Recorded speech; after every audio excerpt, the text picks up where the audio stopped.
بسم الله الرحمن الرحیم. نن به زه تاسو ته د دې خبرې وضاحت کوم چې الله جل جلاله د بنده په توبه باندې څومره خوشحالیږي. یو حدیث مبارک درته وایم او دا حدیث په بخاري شریف کې هم دی او مسلم شریف کې هم دی. نبی کریم صلی الله علیه وسلم مبارک یو ځل فرمایل وی الله جل جلاله د دین زیات د بنده مؤمن په توبه باندې خوشحالیږي من رجل فی ارض دویة مهلکة. یو انسان په یو دشته بیابان کې روان دی معه راحلته او د دې انسان سره سورلیم ده مثلا اوښه ورسره ده علیها طعامه و شرابه او په دې اوښه باندې د دې انسان خوراک او څښاک هم شته. دا یو مثال په حدیث کې راځي ښه او دی وی هغه انسان اوده شي او څه وخت پس راپاسي نو هغه اوښه ترنه تللی دی ورپسې ډېرې زیاتې منډې ووایي لیکن را لاندې نه کړي تر دې پورې چې دا انسان تند ونیسي د انسان. نو دی ځان سره فیصله وکړي ثم قال ارجع الى مکان الذي كنت فيه.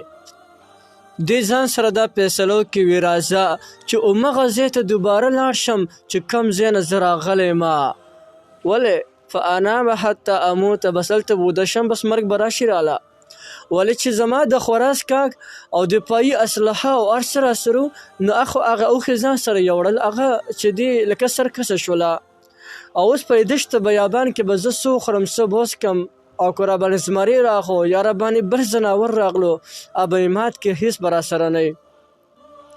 دی دا خپل سنګله دا د خپل مړوند د خپل سر لاندې کیدي او په دې انتظار چې بس مرګ بس راشي اوس به راشي. ناګهانه د انسان راویشي فاستيقظ د انسان راویشي وعنده راحلته وعليها زاده وطعامه وشرابه.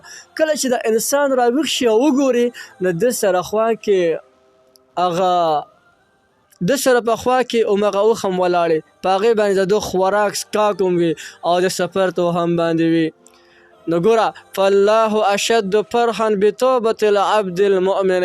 الله جل جلاله د دین زیات خوشحالیږي د بنده مؤمن په توبې باندې من حاز براحلته وزاده لکه د انسان ته چې څنګه د اوښه میلاو شو دوباره او د خپل خوراک څښاک او د سفر د کم سامان او ورته میلاو شولو ګویا چې د انسان ته دویمه زندګي میلاو شوله په دې باندې به د انسان څومره خوشحالیږي د دې نه زیات الله جل جلاله د بنده مؤمن په توبې باندې خوشحالیږي. او د مسلم شریف کتاب التوبه په هغې کې حدیث نمبر 65 کې دی وفي رواية ثم قال من شدة الفرح. د انسان دومره خوشاله شي دغه وخت کې چې د ډېرې زیاتې خوشحالۍ نه وایي اللهم انت عبدي وانا ربك. وی الله وی ته زما بنده او زه د ستا رب یم. نبی علیه السلام فرمایي اخطأ من شدة الفرح.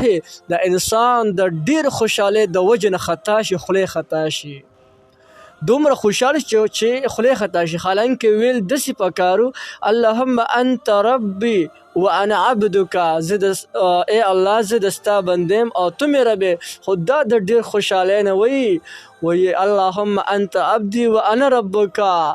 زه د ستا اله العالمین وایي ته زما بنده او زه د رب یمه. د ډېر خوشحالۍ نه خطا شي او دا خبره وکړي د انسان په دې څومره خوشحاله شو.